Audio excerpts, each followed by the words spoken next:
Hey everyone, before I actually start into this actual article coming out of the National Post by John Robson, one of the great contributors, he's one of a few contributors to Post Media that I have a tremendous amount of respect for, because they're basically the only ones out there on the media landscape in this country that are pushing back against the leftist, the collectivist narrative that's put forth, presented, and espoused by, like I say, the overwhelming majority, the bulk of those who represent the established media in this country. But like I said, and I've said in past videos before, if we want to have independent voices, those who are adversarial to government, who truly want to hold those in power or authority to account, if we want these people to exist and remain independent and at least somewhat unbiased, the onus is on you to support them financially, because if you don't support them, well, the government will step in, and what we're seeing today is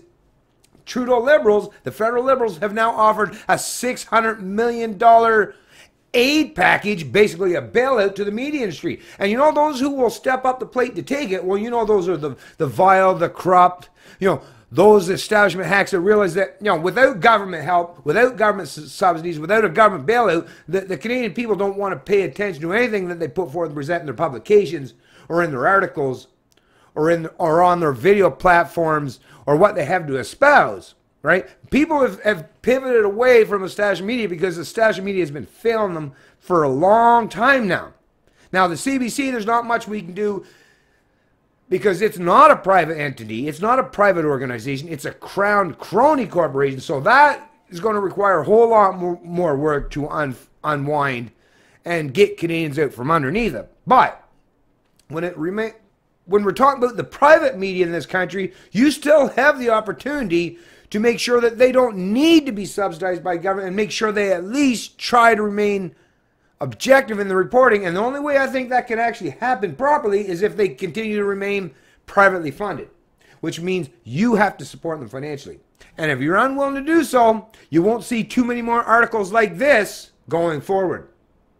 Headline, like I say, John Robson of the National Post: GM plant closings prove once again the stupidity of government bailouts. Yeah, you would never hear that from the folks at the CBC News, right? Or Global News or the Globe and Mail. No.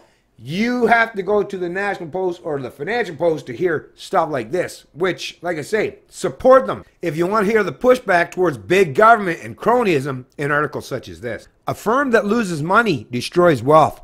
So the more you subsidize it, the more wealth gets destroyed. Beautiful. So it was money down the drain after all. GM closing North American plants, including in Oshawa, is hard on affected people and communities. But it also makes short work of the argument that markets are great in theory, but massive government bailouts and subsidies work in practice. Yes, I said so at the time. And for my pains, the Harper Tories gave me patronizing lectures about principles being for chumps and ideologues. Did I say gave? Actually, it's give, because Harper's new book claims the essence of conservatism is to say one thing and do another. Phooey, as John Stuart Mill explained. If something works in theory but not practice, the theory is wrong, so get a new one.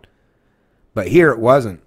On November 21st, 2008, I ridiculed a Globe and Mail editorial claim that while there are ample reasons for Ottawa to tell car makers they don't deserve taxpayer bailouts, there are also compelling reasons to provide help for weathering the current storm.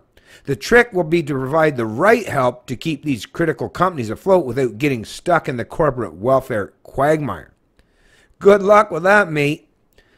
Especially as I said, this argument drops any pretense that GM, Ford, and Chrysler are winners, but urges backing them anyway, without any explanation of how subsidizing failure suddenly went from unaffordably folly to reputable wisdom. It just somehow became a wise investment because everyone panicked. Do not try this approach with your own portfolio. Weirdly, the pre-politics Harper knew exactly why bailouts are bad. He could have recited in his sleep, and possibly yours too, the Austrian school explanation that the insurmountable problem with intervention is that it requires government to possess more knowledge than it conceivably can. Markets are amazingly effective at reducing the dazzling, baffling complexity of economic interaction to a few simple numbers: sales revenue and input prices. As Leonard Reed's iPencil explained back when there were pencils that didn't break in the sharpener, even that humble object required the efficient cooperation of everyone from loggers who cut trees to those who make gasoline for their chainsaws and coffee for their cups, and the cups and chainsaws to producers of drab yellow paint and the little ferrule holding the eraser. If everyone involved had to know what everyone else was doing and why, you'd never see another pencil. But they don't. They just need to know what things cost. The central planner, by contrast, must know everything about everything to order the right inputs at the right time, not just for the pencil factory, but for everyone, the whole complex interlocking supply chain in which miners also need pencils and coffee, accountants need desks, and so on. Now wait, you may cry. That theory explains why socialism fails in practice, but to bail out one car plant, you only have to know how much cash they want and where the taxpayer keeps it. Good one. And it's amazing how often people stop there, assuming the immediate effect of a policy is the end of the story. We lend GM umpty squillion bucks, the factory stays open, people have jobs, sing hallelujah. As for taxpayers, well, there's more where that came from. But to know whether bailing out the plant beats letting it fail, you must know everything that will happen if it gets the money, and, crucially, everything that therefore won't happen because someone else doesn't. And of course, you can't.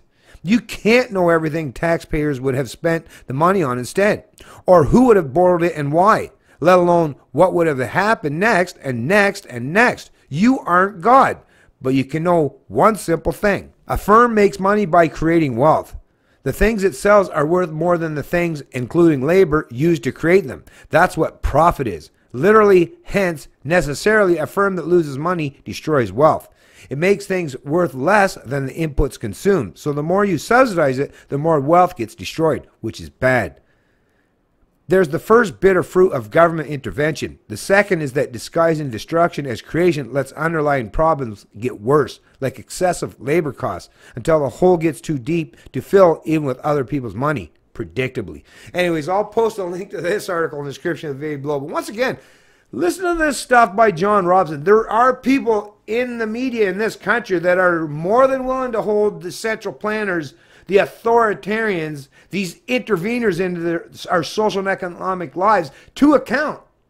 But if you're, like I said, like I've said at the beginning of this video, if you're unwilling to financially pay for these people voluntarily, well, what you'll end up with, well, if you want everything for free, folks, well, what you'll end up with is stuff such as CBC and the kind of political propaganda and rhetoric that gets espoused by those people, right? No. The free market is actually the only way that you can hold power to account, right? The only way that power ever has been held to account is if there's people willing to support those who are willing to hold power to account.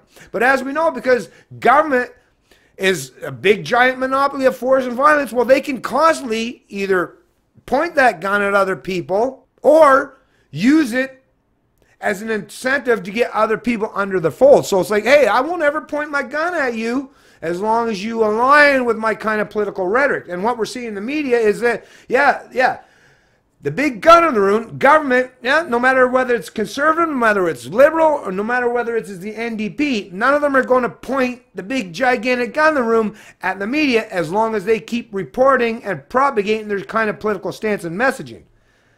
The National Post, the Financial Post, Post Media, well, like I say, they're still trying to function in that private realm, in that environment where everything is done voluntarily.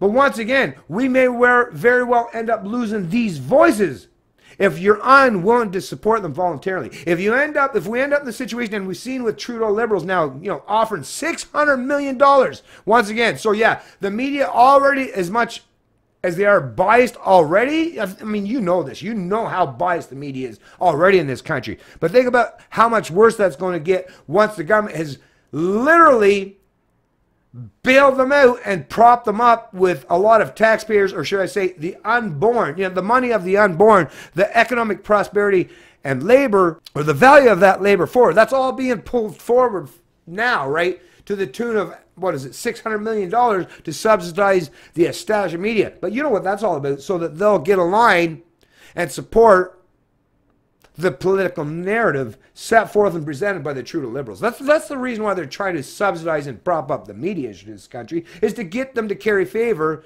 and propagate their messaging, right?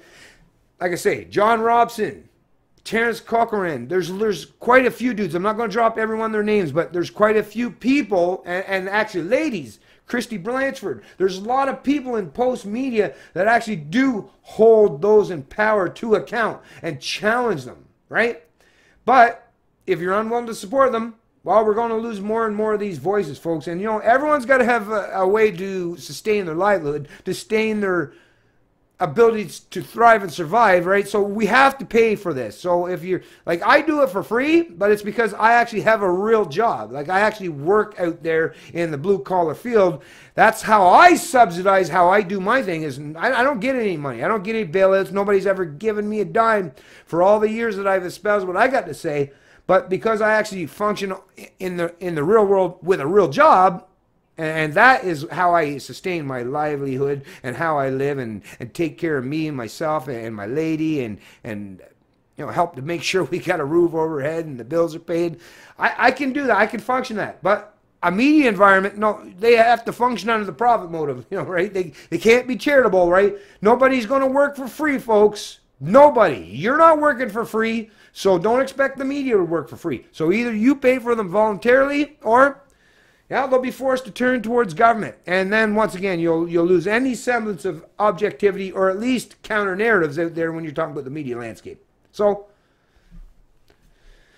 like I say, I don't know what else I can say, right? Support your media. Support those who are pushing back against central planning narratives.